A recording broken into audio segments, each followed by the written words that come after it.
What's up, YouTube? Dirty Dan Municipal Man here, and I'm back at it again. I bought another Dodge Charger. Some of you who follow my channel know that I had a 2014 Pursuit that I had for quite a while, and I loved that car dearly. I was absolutely sick to sell it, but I wanted to sell it to help pay for the wedding for my beautiful wife. And the wedding was absolutely excellent, but I was terribly sad to see that car go. So now the good Lord has blessed me with an excellent new job, making a lot more money than I made before, and I wanted something, although I probably could have got something newer, I wanted something still a little bit older and still cheap to drive until I get settled into the job, just in case something happens and whatever. I don't want to be stuck with an $800 a month freaking car note because everything's expensive. So anyways, picked up this 2016 Charger all-wheel drive, and I'm stoked about it. I'm basically going to do the same thing that I did with my other Charger that I had, and that was just document my experience with it. You know, go over throughout the time that I own it, go over any updates on any major maintenance and any major issues that I have, and just, you know, keep you guys in the know so anybody else in the market for one of these can kind of have an idea of what the ownership experience is like. So to tell you a little bit about this car, right off the bat, I really like it. This car, being that it's all-wheel drive, it's got the 3.07, I think it is, gear ratios on it. So this thing has, honestly, it has quite a bit more punch off the line than the old 2014 does. It pulls like a freight train. And the all-wheel drive, I've already had a chance to drive it in some of our brutal western New York snow, and even with these all-season tires, it just rips through the snow. Like, it is seriously good in the snow. It's comparable to my wife's Subaru. The only difference is it's got 370 horsepower versus her Subaru that has 150. So much more fun to drive. Yeah, I quite like it. I think this will be a great commuter. But my 2014, in the 4 years that I had it, it kept me going pretty good, and it was extremely reliable. I literally bought that thing and just drove it for 4 years and had no issues with it. Absolutely loved it. This car, on the other hand, I've had it for 3 weeks, and it had issues on pretty much from day one, which is not leaving me with a pretty positive outlook for the future on the car.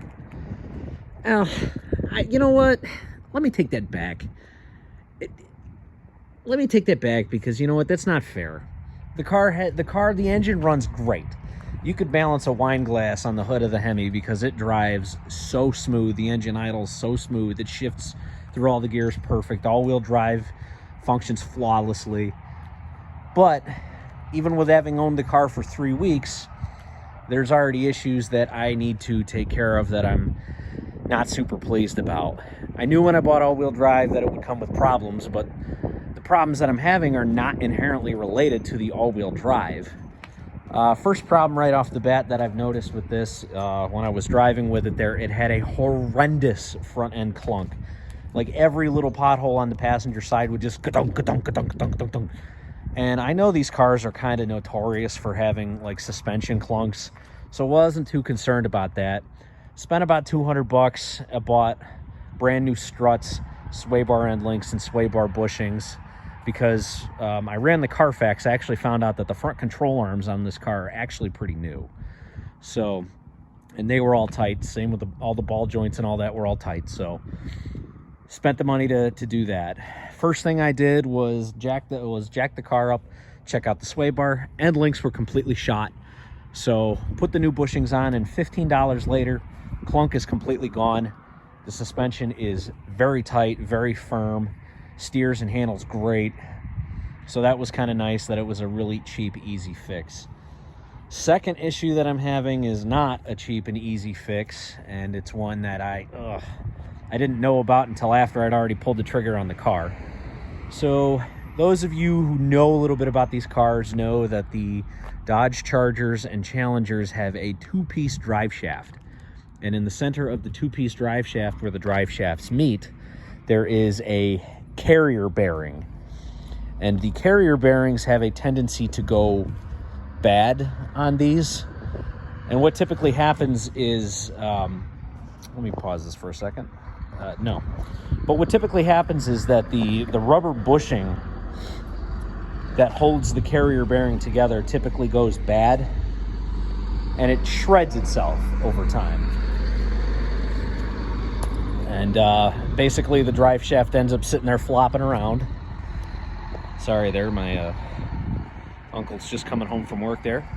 But anyways, the drive shaft ends up kind of flopping around in there. And I noticed when I was driving right around 60 miles an hour, this car had a horrid vibration on it.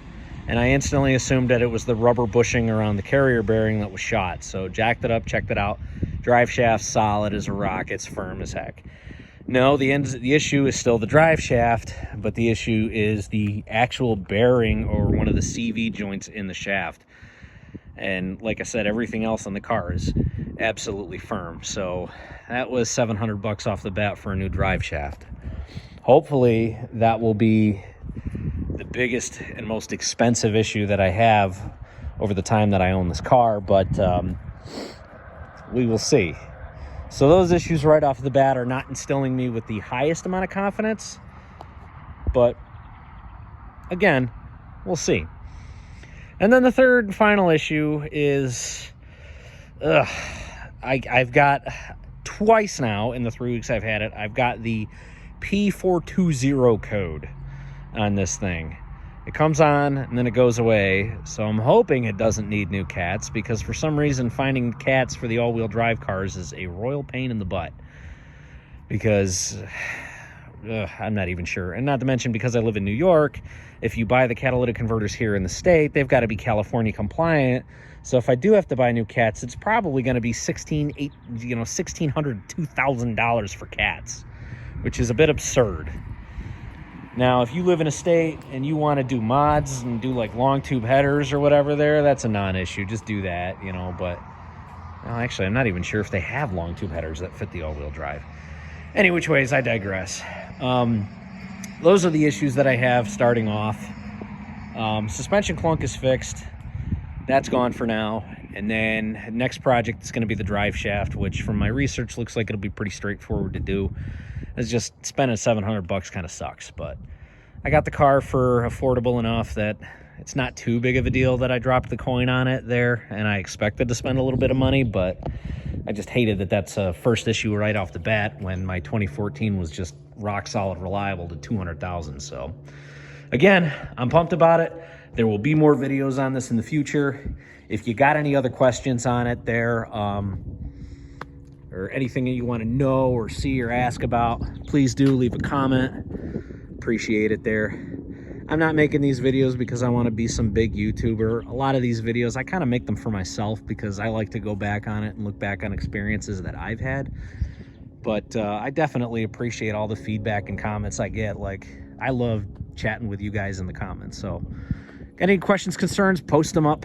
Meantime, Dirty Dan Municipal Man here with episode 1 of the 2016 Charger Pursuit all-wheel drive. Peace out, everybody, and stay warm.